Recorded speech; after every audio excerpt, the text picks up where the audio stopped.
Danes v Pomurskem dnevniku. Oborožen rop v Mariboru. Lahko Prekmurje dobi Michelinovo zvezdico? Na čelu pomurskih lekarn ostaja Zajc. Sindikat delavcev migrantov išče novega predsednika. Vreme jutri pretežno jasno.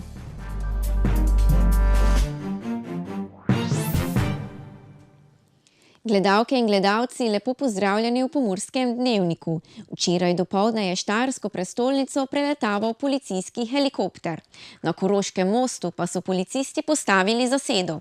Iskali so namreč roparja, ki je s pištolo v roki oropal eno od poslovalnic Nove KBM in nato pobegnil. Bančne uslužbenke so na pomoč poklicale z gumbom za tihi alarm, ko je v banko stopil oborožen moški. Danes ob 9:48 smo na telefonsko številko 113 prejeli klic, da je bil sprožen alarm za rop na banki na Turnirjevi ulici v Mariboru.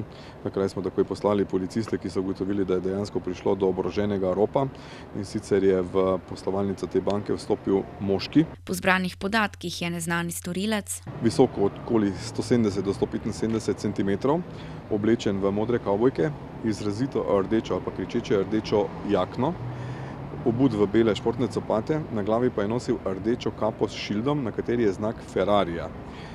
In z orožjem, torej s pištolo, zagrozil uslužbenki, da mu je izročila nekaj gotovine, koliko v tem času še ni znano. Po dejanju pa je storilec peš zbežal v smeri Vrbanske ceste v Mariboru. Policisti so nemudoma začeli iskati roparja. V zrak so poslali tudi helikopter in na Koroškem mostu postavili policijsko zasedo. Policisti izvajajo aktivnosti za njegovo izsleditev in prijetje. Blokirali smo seveda območje po Mariboru na blokadnih točkah. Na pomoč nam je priskočil tudi helikopter, ki pregleduje območje. Policisti pri morebitnih očividcih niso poizvedovali le, kam je pobegnil, ampak tudi, kje se je gibal pred ropom. V času ropa je bila sicer ena od zaposlenih tudi poškodovana. Ena od zaposlenih se je sicer telesno poškodovala, vendar ne zaradi storilca. Z prstom roke se je udarila o predal mize, drugih poškodb pa ni bilo. Vsi drugi, ki so bili v času ropa v banki, pa so se zagotovo vsaj pošteno prestrašili. Kot smo pa izvedeli sicer še neuradno, naj bi storilec iz banke odnesel okoli 7.000 evrov.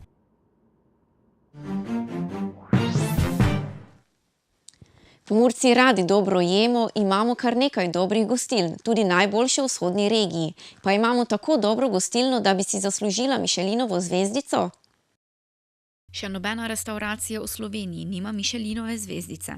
Kot glavni razlog za to kuharski šef Andrej Kuhar, Prekmurec, ki si je kot prvi Slovenec prislužil Michelinovo zvezdico v Nemčiji, vidi tudi v tem, da smo preprosto gospodarsko premajhni. Glavni razlog je, da nimamo vodiča za Slovenijo. To je čisto enostavno. Drugače bi imeli kar nekaj naslovov, minus, da smo v tej Bibliji označeni kot posebne restavracije, pa tudi par zvezd bi lahko padlo.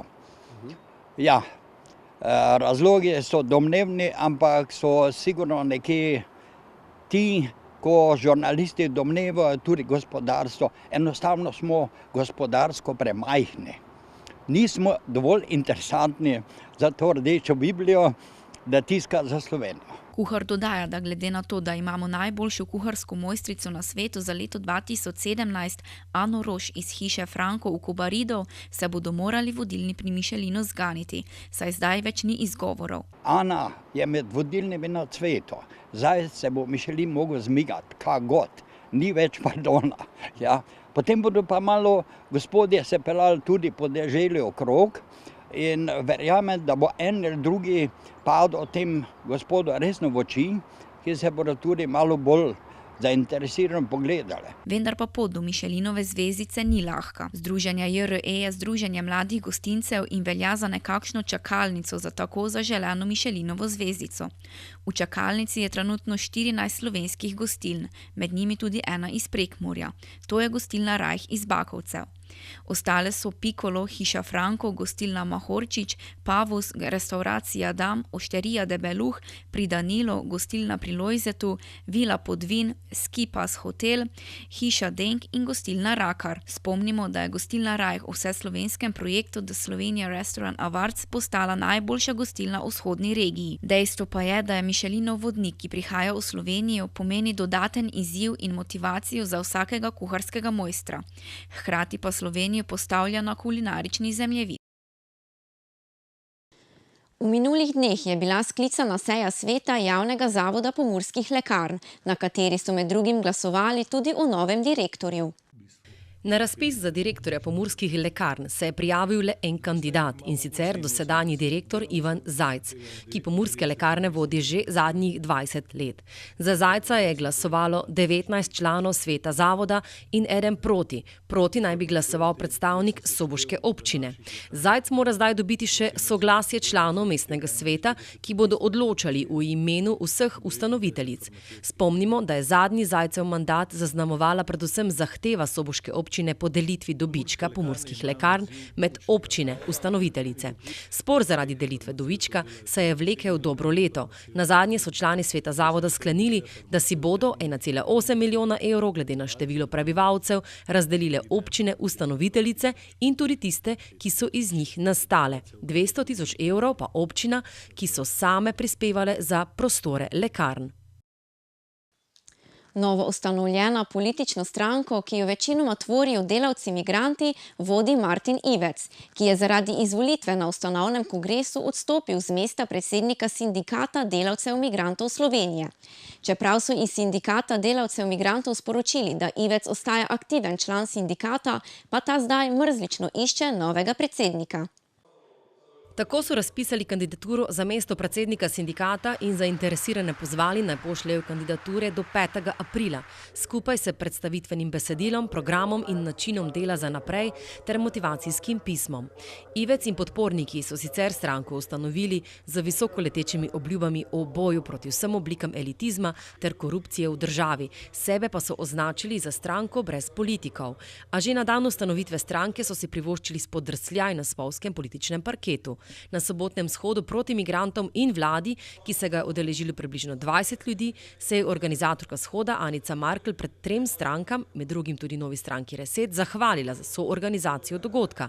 Vendar pa je Ivec naknadno kakršnokoli vpletenost v organizacijo shoda zanikal. Prav tako menda nima nobenih informacij o tem, da bi se shoda udeležil kak član njegove stranke. Previdno na sprehodu skozi gozd.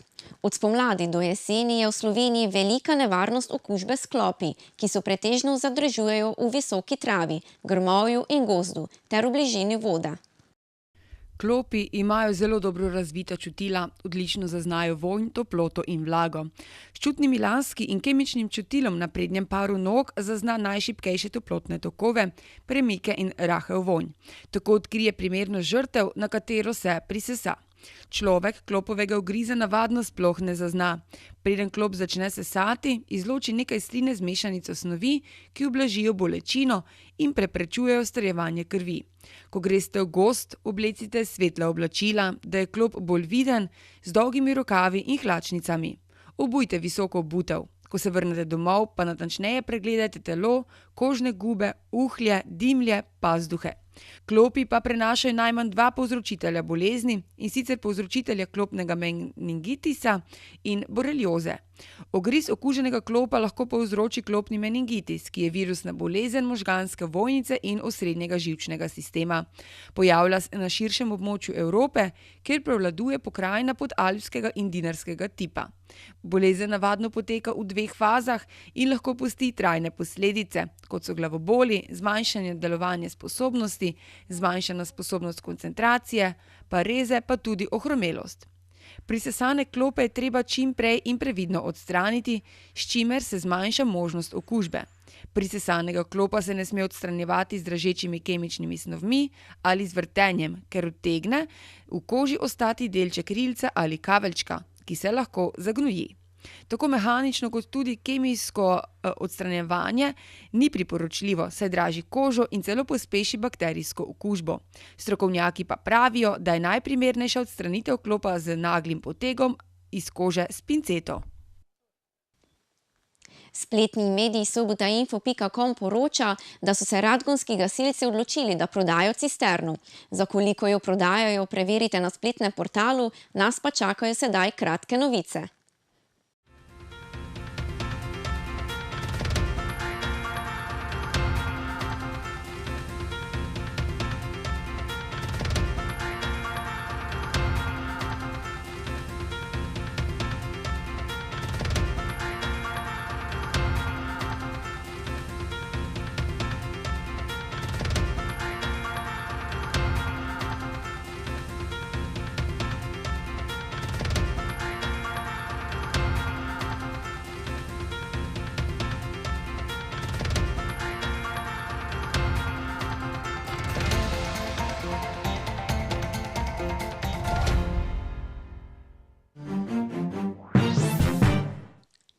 Jutri bo vreme pretežno jasno. Kakšno bo vreme v prihodnjih dneh, pa preverimo v vremenski napovedi.